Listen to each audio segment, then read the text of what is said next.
Cancer के मरीज बढ़ते जा रहे हैं। कैंसर में क्या होता है ना, किसी दिन हाथ पैरालिसिस करेगा, किसी दिन चलने में दिक्कत होगा, वो बंद कर दिया जिससे दिल की धड़कन को मैसेज आ रहा था, गए। प्रॉब्लम कब आता है ना कि जो ये 30-35 में अगर किसी को हो जाता है, तब से उठपटांग ब्रेन ट्यूमर। सृजना और विवेक कितना हंसते खेलते जिंदगी उजाड़ दिया है। दर्द स्टार्ट होता है चोटा फर्स्ट स्टेज। अब जब स्टार्ट करेगा तो अमूमन हम लोग को गाँव का आदमी, हम लोग यानी झाड़ फूक का खर्च आता है 35 लाख। ये जो बड़ी बड़ी दवाइयां बनाने वाली कंपनी, हमको लगता है जानबूझ के पैसा देके बताती ही नहीं हो। ब्लड कैंसर का अस्थायी इलाज जो होता है, वो कैंसर की इतनी बड़ी खराबी ना, ये ब्लड कैंसर का अस्थायी इलाज जो होता है वो बोन मैरो ट्रांसप्लांट होता है। क्योंकि ब्लड जो होता है वो बनता कहाँ है, हड्डी में। कहाँ बनेगा, हड्डी में बनेगा। अब जब अस्थि मज्जा, और अगर आपका अस्थि मज्जा खराब है तो खराब ब्लड बनाएगा। क्या बनाएगा, खराब ब्लड। और जब भी खराब ब्लड बनाएगा तो आपका कैंसर हो जाएगा, वहां पे दुनिया भर का हो जाएगा। कैंसर में क्या होता है ना कि बिना मतलब की चीजें भर जाती। आपके रूम में क्या होता है ना, ऐसे देखिए, सपोज कीजिए कि आप अपने किचन में डेली चाय बना रहे हैं या कुछ ऐसा चीजें जो डेली खरीद के ला रहे हैं। जैसे घर है, छोटे बच्चे हैं, डेली एक पैकेट दूध का पैकेट आ रहा है, तो आपका काम है ना दूध के पैकेट को फेंक दें। फेंकबे मत कीजिए, किचन में टाल लगा के रखे रहिए। 2 साल बाद किचन में घुसने का जगह नहीं बचेगा, हो गया। तो कैंसर में क्या होता है ना, हमारी कोशिकाएं जो बनती हैं वो परिपक्व नहीं होती हैं, फालतू बन जाती है। फालतू डेड सेल अजीब टाइप का होता है, वो किसी काम का नहीं होता, समझे, किसी काम का नहीं रहेगा, और उसकी अंबार लग जाती है। तो हमारे डीएनए में एक सिग्नल होता है नेक्रोसिस का। उसमें वो क्या करता है ना कि डेड सेल को, जो सेल अच्छा से काम नहीं करेगा उसको मार देगा। वो हमारा डीएनए का स्ट्रक्चर होता है, वो इन्फॉर्मेशन होता है कि जहां काम नहीं करेगा एक दो बार देखेगा, रे साला एक तो माइटोकॉन्ड्रिया नहीं है, मार देगा। क्या करेगा, मार देगा। लेकिन कई बार ना हमारा डीएनए पगला जाता है। डीएनए क्या हो जाता है, पागल है, सूझ जाता है। जहां सूझ गया तो देखे हमको तो मारी ही नहीं रहे, अपने जैसन पागल एगो और सेल बना लेगा, उसमें भी कुछ नहीं है, माइटोकॉन्ड्रिया नहीं है, इसी को कुछ नहीं है, तो अलग अलग से खून चूसते रहेगा इधर, और एक जगह जमा होते होते तो पूरा एरिया ब्लॉक कर देंगे। अब हमारी नसें हैं जो ब्रेन को ले जा रही हैं, उसी किसी नस में बैठ के वो नसें बंद कर देगा, तो ब्रेन को प्रॉपर सप्लाई नहीं मिलेगा, तो ब्रेन का कोई ना कोई हिस्सा काम करना छोड़ेगा, और उस हिस्सा से जो भी अंग जुड़ा होगा वो काम करना छोड़ देगा। तो किसी दिन हाथ पैरालिसिस करेगा, किसी दिन चलने में दिक्कत होगा, और बढ़ते कहीं उसे सिग्नलवा को बंद कर दिया जिससे दिल की धड़कन को मैसेज आ रहा था, गए। अभी तो अपने इंडिया में कैंसर और शुगर कैपिटल बनते हम लोग जा रहे हैं। इतना कैंसर के मरीज बढ़ते जा रहे हैं यहाँ, जिसका कोई हद। और बुढ़ापा में जो पुरुष होते हैं, उनको प्रोस्टेट कैंसर एकदम कॉमन हो जाता है। प्रोस्टेट कैंसर कॉमन हो जाता है, यूरिन को रोकने का काम करता है। मेल में प्रोस्टेट ग्लैंड होती है जो यूरिन को रोक देता है और रोक देगा। तो अब वो ना बुढ़ापा की वजह से वो प्रोस्टेट कैंसर बढ़ने लगेगा, वो यूरिन को परमानेंटे रोकने लगेगा, उसको बहुत डिस्टर्ब कर देगा, उसको छोड़ा नहीं जाए तो मर जाएगा वो एक। तो मेल में सबसे कॉमन है प्रोस्टेट कैंसर। बस उसके साथ एक चीज ये है ना कि यंगस्टर में बड़ी कम होता है, वो ज्यादातर होता है 60-65 में। बट बीमारी का कोई कंफर्म थोड़ी है, तो किसी में हो सकता है, बट जो 90% एबव है, और उसमें एक और चीज वो ज्यादा फैलता नहीं है, तो अमूमन किसी को होता ही है 75-80 साल की एज में, और डॉक्टर खींचतान के 7-8 साल खींच ले गया तो अपनी स्वाभाविक जीवन जी लेते हैं। प्रॉब्लम कब आता है ना कि जो ये 30-35 में अगर किसी को हो जाता है, बड़ा उसके साथ फैमिली ये सब जो होता है ना, बड़ा जिम्मेदारी हो जाती है। और फीमेल में ओवरी और ब्रेस्ट कैंसर। बच्चे में क्या होता है ना कि कई बार डिलीवरी होने के टाइम पे आजकल इतना दवाइयां आ गई हैं, इतनी ये चीज आ गए हैं, वो इन्फेक्टेड हो गया, तो ओवेरियन कैंसर या तो उसके ओवरी में हो सकता है, यूट्रस में हो सकता है, फॉलोपियन ट्यूब में होता है, सर्वाइकल में, तो ये उनमें कॉमन है। और एक ब्रेस्ट कैंसर कॉमन हो गया, तो ये एकदम कॉमन है।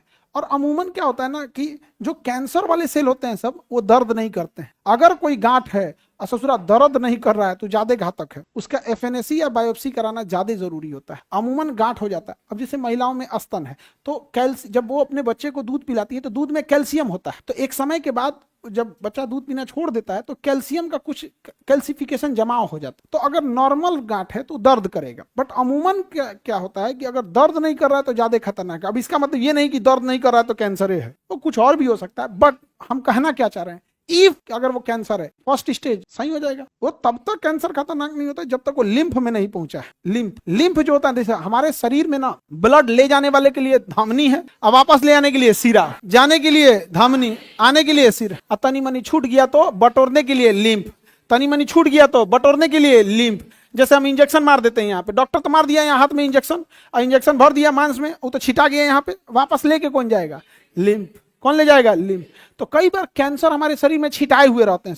ये बैला लिम्फोआ जानते हैं क्या करता है, पकड़ के, ए भाई तुम कौन हो, हम तुमको पहचान ही नहीं रहे हैं, मिलता जुलता हो, कहेगा हाँ फूफा के भाई। अब लिम्फवा उसको क्या करेगा, ब्लडवा में मिला देगा। पहले लिम्फवा की एक खासियत है, जिसको नहीं पहचानेगा उनको ब्लडवा में मिलेबे नहीं करेगा, लिम्फवा पकड़ के बैठ जाएगा, पकड़ के बैठ जाएगा। तो वहीं पे कैंसर क्या करेगा, गोली आना चालू करेगा, गोली आते गोली आते सब कैंसर कहेंगे सब लिम्फे को मार देते हैं, लिम्फे को उड़ा देगा, कंट्रोल में ले लेगा लिम्फ को। उसके बाद लिम्फ के रास्ते ब्लड वेसल में, अब ब्लड वेसल के बाद धीरे धीरे वो कहाँ जाके कहाँ बैठ जाएगा, वहां पे अपना कॉलोनी बसाने लगेगा। तो उसे कहेंगे मेटास्टेटिक्स। क्या कहेंगे, मेटास्टेटिक्स। सबसे उटपटांग ब्रेन ट्यूमर में अभी नेपाल की एक सृजना और विवेक कितना हंसते खेलते जिंदगी उजाड़ दिया एकदम। और कैंसर की इतनी बड़ी खराबी है ना, ये फर्स्ट स्टेज, सेकेंड स्टेज में दर्द ही नहीं करता है, दर्द स्टार्ट होता है छोटा थर्ड स्टेज, स्टार्ट करता है थर्ड स्टेज से।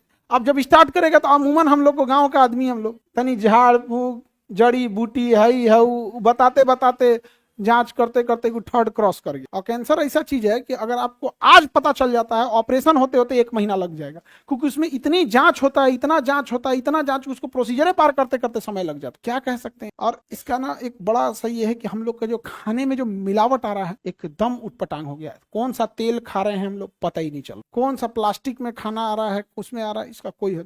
कुकर का जो रबड़ होता है वो अगर खराब क्वालिटी का आ गया तो उसमें वो माइक्रो प्लास्टिक बनेगा, उसमें तहस नहस कर देता है। तो ब्लड कैंसर जो है उसके लिए आयोडीन का यूज किया जाता है। बट ब्लड कैंसर अगर हो गया तो उसका अस्थायी इलाज क्या है, बोन मैरो ट्रांसप्लांट।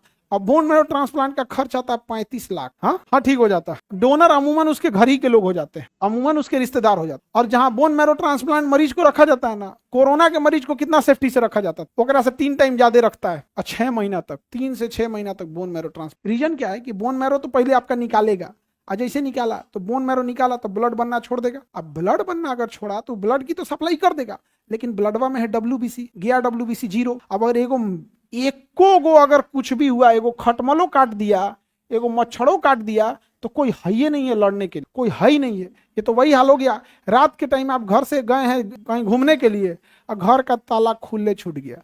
अब तो जो चोर नहियों है और घूमेगा घर में कि चाचा, मान के चलिए आपके यहाँ न्योता देने आया था कि हम बारात में आइएगा, ब्याह है, चाचा कोई है नहीं है, तो न्योता लेते जाते हैं, न्योता अपने से लेते जाते हैं। बड़ी खतरनाक स्थिति हो जाता है। बाप रे बाप, बहुत खराब है, बहुत उटपटांग होता है सब। आगे बढ़ जाए तो फीमेल में देखो, प्रोस्टेट कैंसर का जांच करना तो बड़ी टफ है, क्योंकि वो किडनी के पास जाके मिलेगा, दोनों जो यूरिन ब्लाडर होता है उसके जस्ट नीचे वहां पाया जाएगा। तो उसको ना ऑपरेशन करके फिर उसका जांच करें। महिलाओं के लिए जिसका एज अबव 40 हो जाता है उनके लिए मेमोग्राफ एक मशीन होती है, वो ब्रेस्ट कैंसर को इजीली पकड़ लेती है, मेमोग्राफ। बट वो ना 40 के ऊपर के एज को ही करते हैं। अदरवाइज इधर है, अगर किसी को डिटेक्ट हो गया तो MRI में क्या होगा ना, थोड़ा महंगा आएगा, MRI जांच थोड़ा महंगा आएगा, बट मेमोग्राफ सस्ता आता है। जैसे मेमोग्राफ अगर 1500 से 2000 में कर रहा है तो MRI 7-8 हजार में करेगा। तो महिलाओं के लिए होना चाहिए, लेकिन इसका कौन व्यवस्था करे। हमको तो कभी ना कभी लगता है कि जो लोग इसको बताने वाले होंगे, तो ये जो बड़ी बड़ी दवाइयां बनाने वाली कंपनी, हमको लगता है जानबूझ के पैसा देके बताती ही नहीं होंगी, यहाँ करो। दिन भर गुटखा का प्रचार देगा, लेकिन किसी महिला का जिंदगी बचाने के लिए मेमोग्राफ चेक करा लेना चाहिए हर 2 साल पे, इसका प्रचार कोई नहीं देगा।